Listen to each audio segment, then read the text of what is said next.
Hola a todos, soy Erika, bienvenidos a mi canal. Hi everyone, I'm Erica, welcome to my channel. Entonces, hoy vamos a aprender de conjunciones en español. Entonces, ¿qué son conjunciones? Conjunciones son palabras que son usadas para conectar frases o cláusulas o otras palabras en español para que hables de una manera más fluido y natural en español. So, today we'll be learning about conjunctions in Spanish. So, these are words that are used to connect other words or phrases or clauses when you're speaking in Spanish so that you sound a lot more natural and fluent as you speak. So, it's great if you're a beginner in Spanish and trying to take your language up to that next level.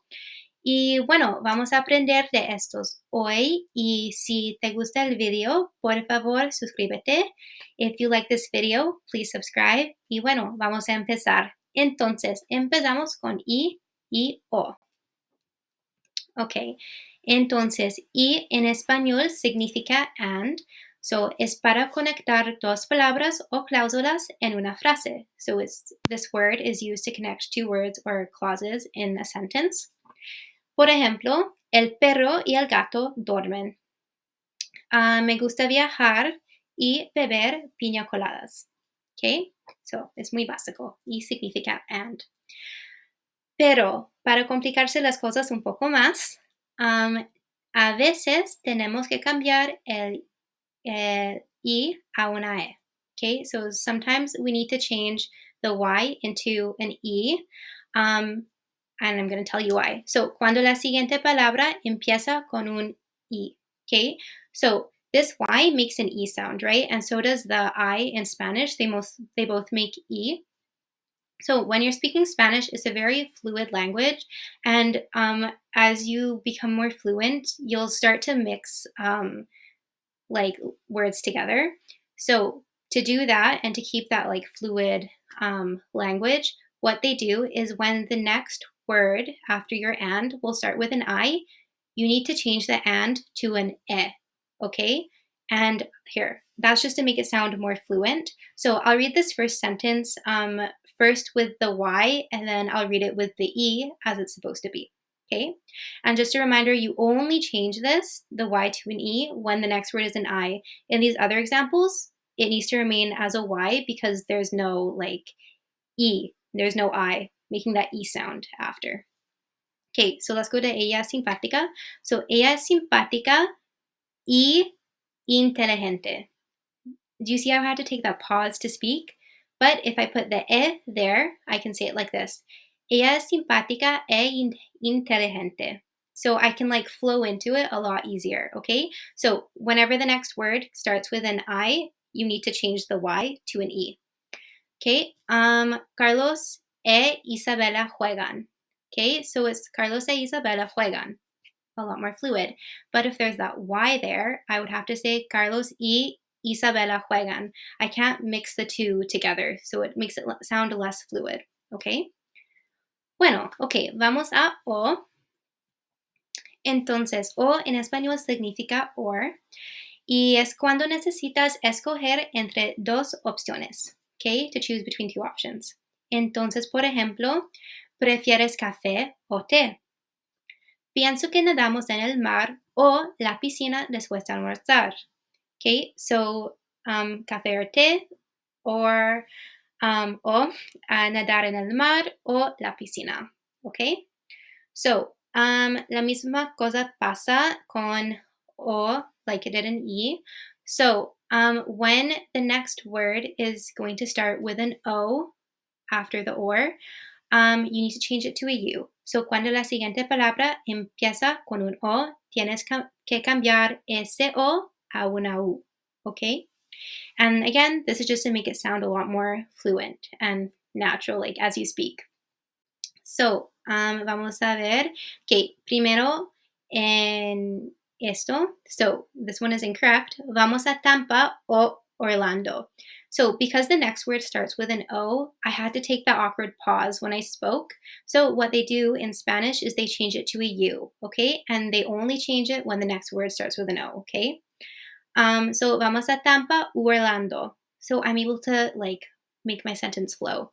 So when that happens in Spanish, when you see the next word starting with an O, just make sure you change it to a U, okay? And they both mean or. Vale, okay? Ahora vamos a pero y aunque. Ok, entonces, pero en español significa but or yet.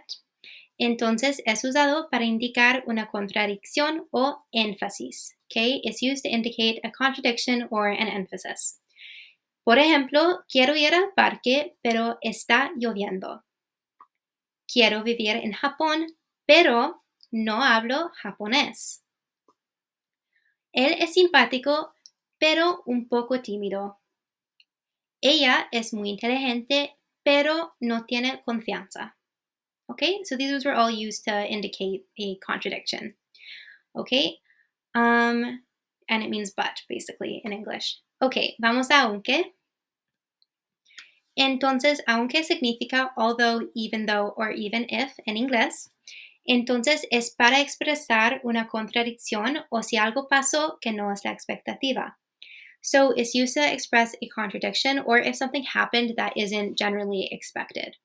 Por ejemplo, tengo sueño aunque dormí 12 horas anoche. I'm tired even though I slept 12 hours last night. So it's the same in English. It works perfectly, even though, although, and it's expressing something that wasn't generally expected had you slept 12 hours last night. Aunque llevas el abrigo, todavía sentirás frío. So even if you wear a jacket, you'll still feel cold. Okay? Bueno, entonces, aunque significa although, even though, or even if. Bueno, ahora vamos a para qué y por qué.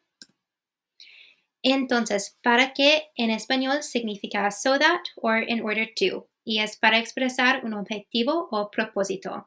So it's used to express like an objective or purpose.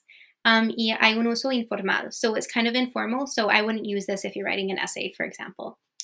So what makes this a bit complicated is that the verb that you use with this, with para qué, needs to be conjugated into the subjunctive. And the subjunctive is something that I would say is a bit for like intermediate advanced Spanish. And I'm hoping to make a video in that in the future. Let me know if you're interested in the comments below. Pero bueno, okay, let's talk about some examples. Entonces, bebo té con miel para que me sienta mejor. So I drink tea with honey so that I feel better. Okay, there's like that purpose in that sentence. Miras mis videos para que puedas aprender el español. So you watch my videos so that you can learn Spanish. Okay, entonces, para que significa so that or in order to. There has to be that sense of like doing something for this purpose. Okay, bueno, ahora vamos a por qué. Entonces, por qué significa because. You might know we have, so principalmente para contestar preguntas de por qué. So por qué with the space and the accent on the E means why, and por qué all mixed together in Spanish means because. Okay? Entonces, por ejemplo, me gusta hacer ejercicio porque me hace sentir bien. I like to do exercise because it makes me feel good. ¿Por qué aprendes el español? Why are you learning Spanish? ¿Por qué? Because quiero hablar con la gente cuando viajo a México. Because I want to talk with people when I go to when I travel to Mexico, for example, okay? So, ¿por qué significa because?